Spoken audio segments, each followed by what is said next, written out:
कार्तिकी पौर्णिमेच्या भर टिपूर चांदण्यात ज्ञानेश्वरांचे वडील, मुक्ताईचे वडील प्रयागराजच्या त्रिवेणी संगमावर स्वतःलाच प्रवाहित करण्यासाठी निघून गेले. जणू पौर्णिमेचा चंद्रच काळवंडला होता.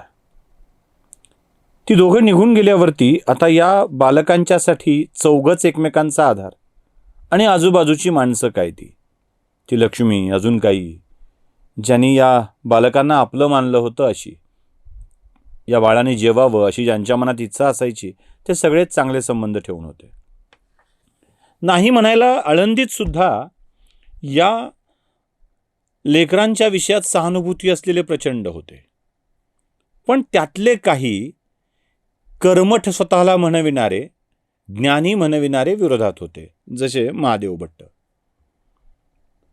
या महादेव भट्टांनी जितका त्रास विठ्ठलपंतांना दिला, जितका त्रास रुक्मिणीला दिला, त्यांच्या आजोबांना देखील दिला, सिद्धोपंतांना, उमाबाईंना दिला, तेवढाच त्रास हे महादेव भट्ट या बालकांना देऊ इच्छित होते. त्यांना बाकी काही नाही, या सगळ्या बालकांना त्रास देऊन हकलून लावायचं होतं. एक लक्षात घ्या, महादेव भट्टांच्या सारखी मंडळी या जगात कितीतरी असतात.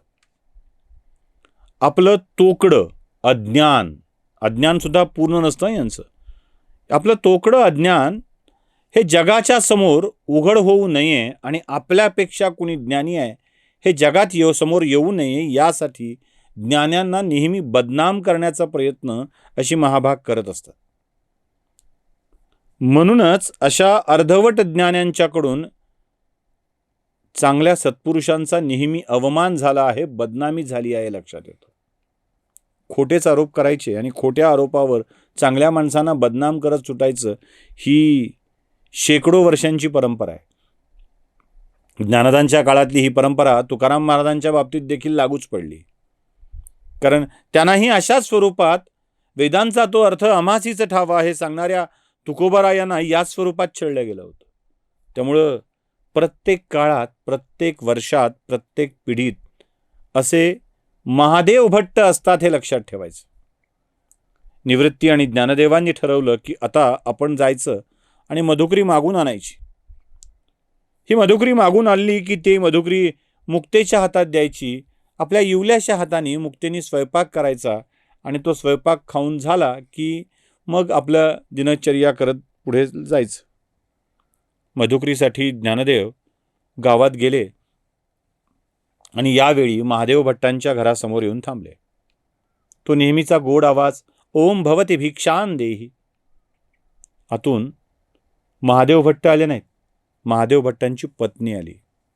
यमुनाबाई नाव तिचं. यमुनाबाईंनी ज्ञानेश्वरांना बघितलं, अरे ज्ञाना, किती रे कोवळं पोर तू, तुझ्या पायात सुद्धा काही नाहीये, पाय पोळत असतील, ऊन आहे ज्ञाना. ज्ञानाने सांगितलं, हो काकू ऊन आहे, पण मधुकरी मागूनच सगळ्यांचं अन्न तयार करता येऊ शकेल.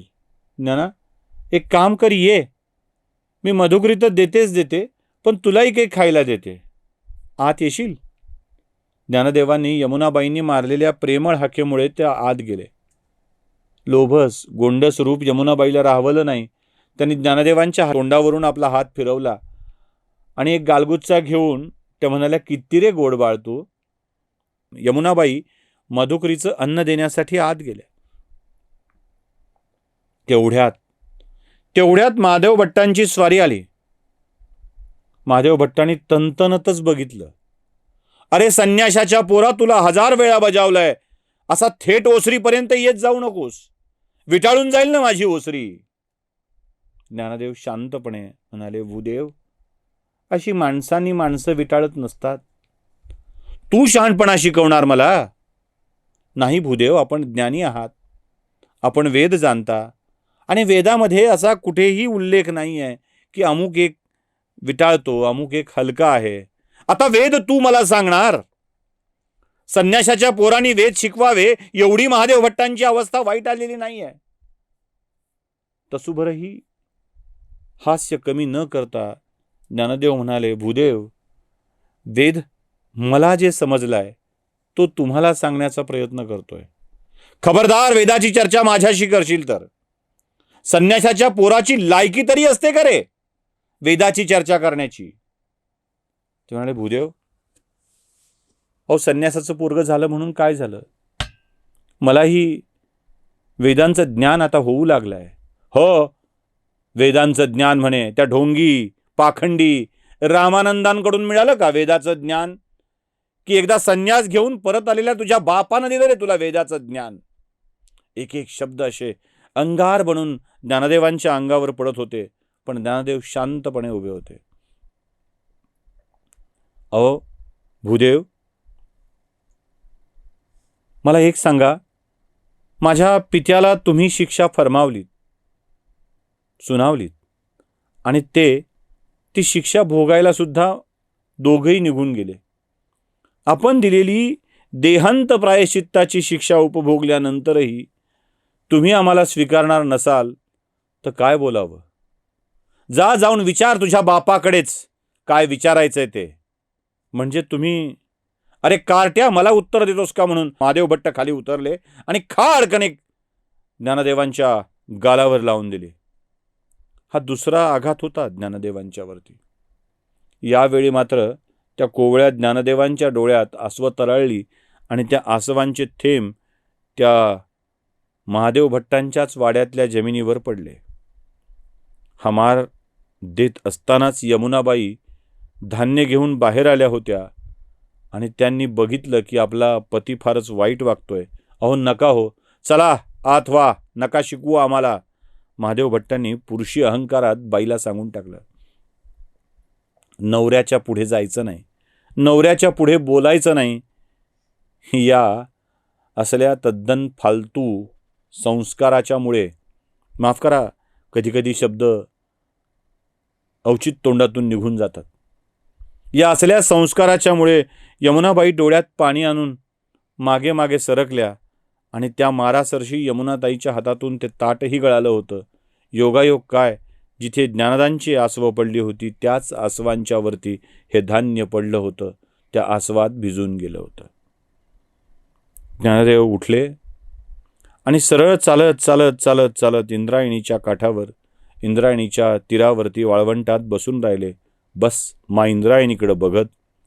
आपले तात कदाचित अशाच एका प्रवाहात वाहून गेले असतील आणि हे आपल्या आयुष्यात आलंय का, हे मा इंद्रायणीला विचारी ज्ञानदा तिथे बसला होता. इकडे काही वेगळंच घडत होतं. इकडं घरामध्ये मुक्ताई आणि सोपान दोघांनाही प्रचंड भूक लागलेली. ज्ञानदांच्या हातामध्ये काहीच लागलं नाही, उलट मार बसला, अपमान बसला. अपमानाचा कडू घोट प्यावा लागला. तो अपमानाचा कडू घोट घेऊन ज्ञानदा इंद्रायणीच्या काठी बसला होता. तर निवृत्ती अजून कुठे माधुकरी मिळते का याच शोधामध्ये दारासमोर जाऊन ओम भवती भिक्षांदेहीचा गजर करत होता. दादा अजून आले नाहीत, दोन्ही दादा अजून आले नाहीत. सोपानाला भूक लागलेली. मुक्ता एक स्त्री सुलभ आई भावना, ती लवकरच आई झाली आहे ना या 3 लेकरांची. तिलाही भूक लागली, पण ती भूक बोलवत नाही. आई झालेल्या बाईचं कसं असतं बघा, तिला भूक लागते, तिला त्रास होतो, पण ती सांगत नाही कधी की मला खूप भूक लागली आहे, मलाही जेवायचं आहे. ती कधी सांगत नाही. का? ती आई झालेली असते.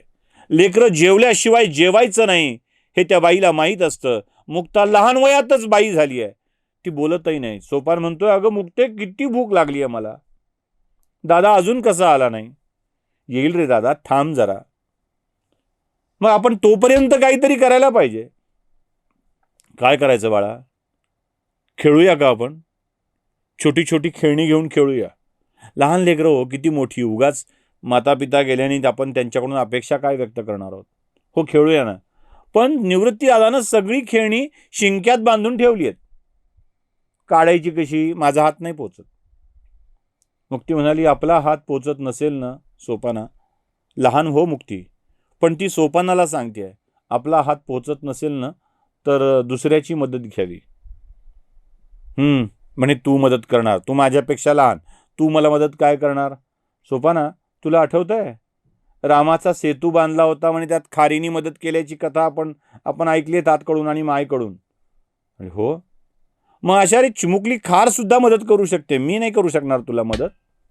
मग काय करायचंय? थांब, मी ओणवी बसते आणि तू माझ्या पाठीवर चढ आणि पाठीवर चढून मग शिंक्यातली खेळणी बाहेर काढ. सोपानाला ही कल्पना छान वाटली. मुक्ता ओणवी झाली आणि तिच्यावर सोपानाने चढाई करून वरच्या शिंक्यातली खेळणी काढून घेतली. मुक्ता म्हणाली, सोपाना, लहान वाटला होतास मला, पण चांगलाच जड आहेस की रे. माझी पाठ भरून आली बघ. पाठ भरून आली तरी सोपान मात्र अजून अल्लडच. त्यानं सांगितलं, चल मुक्ते, आता पटापटा पटापटा खेळणी मांड आणि स्वयंपाक करायला लाग. मुक्तेनं सगळी खेळणी मांडली आणि खोट्या खोट्या चुलीवर खरी खरी फुंकर घालत आग पेटविण्याचं काम करायला सुरुवात केली. त्यावर खोटी भांडी ठेवली आणि ती फुंकणीतून फुंकर घालून ती चूल पेटवत होती. सोपान म्हणाला, मुक्ते, स्वयंपाक कशाचा ग करायचा? ही खरी गंमत आहे. स्वयंपाक कशाचा करायचा? सोपाना, तुला एक सांगू? काय? चल, आपण आपली भूक शिजू घालूया. एकदा का भूक शिजवली की मग ती खाऊन टाकली की पुन्हा भूक लागणारच नाही. काय हो, लेकरांना किती शहाणपण येतं बघा ना.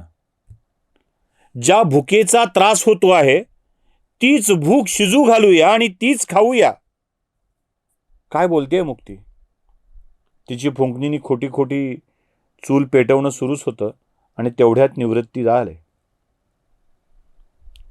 दादा आल्यावरती निवृत्ती दादांनी सांगितलं, माधुकरी आली बघ. मुक्ता म्हणते, हो, लगेच स्वयंपाक करायला लागते. आणि तेवढ्याच सोपान बोलतो, दादा, मुक्तेनं आमची भूक शिजू घातली आहे. आता या शिजलेल्या भुकेतनं तू आणलेल्या माधुकरीच्या धान्याला मिसळलं की मग त्या अमृताची चव लागेल बघ अन्नाला. भुकेल्या पोटी जे मिळालं ना ते खूप गोड लागतं आणि ते ज्यांना सतत गोड मानून घ्यावं लागतं त्यांना विचारा ते किती गोड लागतं.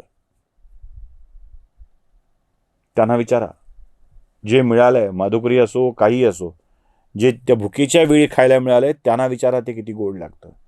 मुक्तेला ठाऊक होतं, आपली शिजवलेली भूक त्या अन्नात टाकली की ते गोडच लागतं. मुक्तेनं अन्न शिजवायला सुरुवात केली आणि तेवढ्यात निवृत्ती दादाने विचारलं, मुक्ता, अजून ज्ञानदा नाही आला? नाही आला अजून, येईल आत्ता इतक्यात. तिचं अन्न शिजवणं चालू आहे आणि अन्नातला एक घास ती काढून घेते. ते म्हणते, हा गोग्रास. सोपान, जा गाईला गोग्रास खाऊ घालून ये आणि मग आपण जेवायला बसू. ज्यांना माधुकरी मागून मिळालंय ते गाईसाठी एक घास काढून ठेवता येतो आणि जेव्हा देवानी ज्यांना भरभरून दिलंय ते 4 लेकरांच्या पोटात घास जावा यासाठीचा सुद्धा विचार करत नाहीत. किती वाईट माणसं असतील. आणि मुक्तीवरचे संस्कार काय असतील? तिने आपला एक घास काढून दिलाय आणि म्हणाली, हा गोग्रास सोपाना जाऊन करून ये. निवृत्ती म्हणाले, मुक्ते, तू तयारी कर, मी ज्ञानाला घेऊन येतो. गेले, ज्ञानदेवाला आणण्यासाठी गेले आणि इकडे गोग्रास घालताना मुक्ती आपल्या काव्यपंक्तींना गात होती. गुणगुणतच गाईच्या पोटात घास जावा, आपला स्वयंपाक कारणी लागावा असं तिला वाटत होतं. काय होते ते गीत? मुक्तीच्या या गाण्यासोबत, मुक्तीच्या या कवितांच्या सोबत, अभंगांच्या सोबत, मुक्तीच्या या काव्यालाच आपण अभंग म्हणूया. अभंग असतो काय? मनातल्या सगळ्या भावनांना जे लोककल्याणाच्या आहेत त्या अभंग न पावता बाहेर स्त्रवू लागल्या की तोच अभंग होतो. ज्या काव्यपंक्तीनी आपला समाज अभंग राहतो तोच तो अभंग असतो. त्या ओळी अशा सहज पुरू लागल्या होत्या आणि इकडे निवृत्ती ज्ञानदेवाला भेटायला इंद्रायणीच्या काठावर आल्या. ज्ञानारे, इथं काय बसलास? सगळ्यांना भूक लागली आहे, चल. हे सगळ्यांना भूक लागली हे सांगणं फार आवश्यक असतं बरं का. आपल्याही घरात बघा, आता काय घरात बघा, आता ती काळ तो काळ राहिलाच नाही. प्रत्येक जण आपला जेवून घेतो. त्यामुळे कुणासाठी थांबायचं असतं हे घरात नाही ठाऊक ना. घरातली सगळी जेवत जेवत एकत्र बसून जेवली की त्यातलं सुख आता आपण विसरलोत ना. अरे तुझ्यासाठी हा थांबलाय असं वाक्य त्या थांबलेल्या अडखळलेल्या माणसाला जेवणाच्या ताटाकडे घेऊन जात होतं, जेवणाच्या ओढीनं नाही. आपल्यावर प्रेम करणारा आपला माणूस उपाशी राहू नये म्हणून. निवृत्तीने ज्ञानदाला सांगितलं, चल ज्ञाना, अरे सगळीच जेवायची खोळंबली आहेत, मी थांबलोय, मुक्ती थांबली आहे, सोपान थांबलाय. ज्ञानदेवानी सांगितलं, नाही मला आज भूकच नाही, घ्या तुम्ही जेवून. वेडायस का, तुझ्याशिवाय आम्ही जेवू? दादा, महादेव भट्टांच्या घरात आज फार वाईट घडलं. कल्पना आहे रे मला ज्ञाना त्याची. हे असं एकदा नाही अनेकदा घडणार आहे. आणि हे जे घडतंय ना ते आपल्याला गुपचूपपणे स्वीकारलं पाहिजे. का स्वीकारलं पाहिजे दादा? दादा, आपण आपल्या जेवणातला एक घास गायीसाठी काढून ठेवतो, माणसं आपल्यासाठी काढून ठेवत नसतील, ते जाऊ दे, पण तो जो मिळालाय तोही मिळू नये यासाठी का वागत असतील? माय तात निघून गेले, त्यांनी दिलेली शिक्षा भोगली. त्यांनी दिलेली शिक्षा भोगल्यावर सुद्धा अजून काय शिक्षा देण्याचा विचार या धर्ममार्तंडांच्या मनामध्ये असेल? आपणही जावं असंच त्यांना वाटतंय का? आणि म्हणालेही महादेव भट्ट मला, जा तुझ्या बापाला जाऊन विचार, तुझा बाप जिथे गेलाय तिथे जाऊन विचार. निवृत्ती शांत होते. अरे ज्ञाना, अरे सोन्याला स्वतःला सिद्ध करण्यासाठी आगीत जाळावं लागतं आणि आगीत का जाळायचं या प्रश्नाचं उत्तर नसतं. चल, यातूनही काही उत्तम घडणार आहे आणि ते तुझ्या हातून घडणार आहे, म्हणून चल. निवृत्तीने कशीबशी वेळ मारून नेली आणि ज्ञानदेवांची समजूत काढून आपल्यासोबत आपल्या झोपडीत जेवणासाठी घेऊन गेले.